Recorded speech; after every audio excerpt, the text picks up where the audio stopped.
This is Fibonacci. He's 13 years old. Every day he goes to school, and every night he does extra homework. He wants more than anything to be special. Sometimes he studies so much that he feels very strange.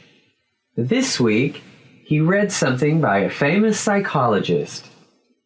And now he wants to be a genius.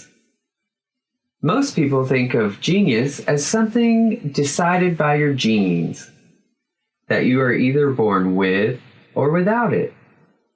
But a trend in modern research shows evidence of something else.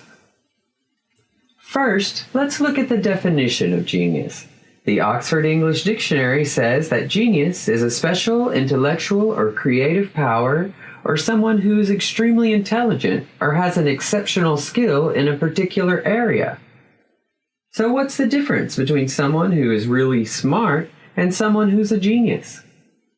Well, intelligence is the ability to learn or understand based on reason or orderly thinking.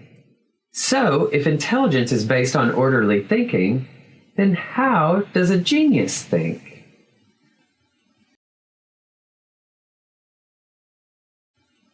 My favorite definition of a genius is a person who has access to information from an unknown source.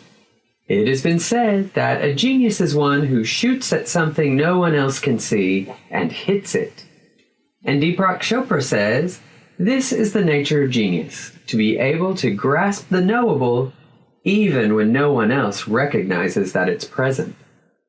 For example, Albert Einstein had nothing more than pencil, paper, and his imagination when he thought of the theory of relativity in 1905. Over 100 years later, in July 2018, scientists were able to show that his theory works in the far reaches of space by using the latest, most precise technology. This brings us to another trait that all geniuses have in common: persistence. The ability to keep working on something without the support of your peers. Geniuses are so fascinated by their subject that they will dedicate their careers, if necessary, to seeing their ideas grow.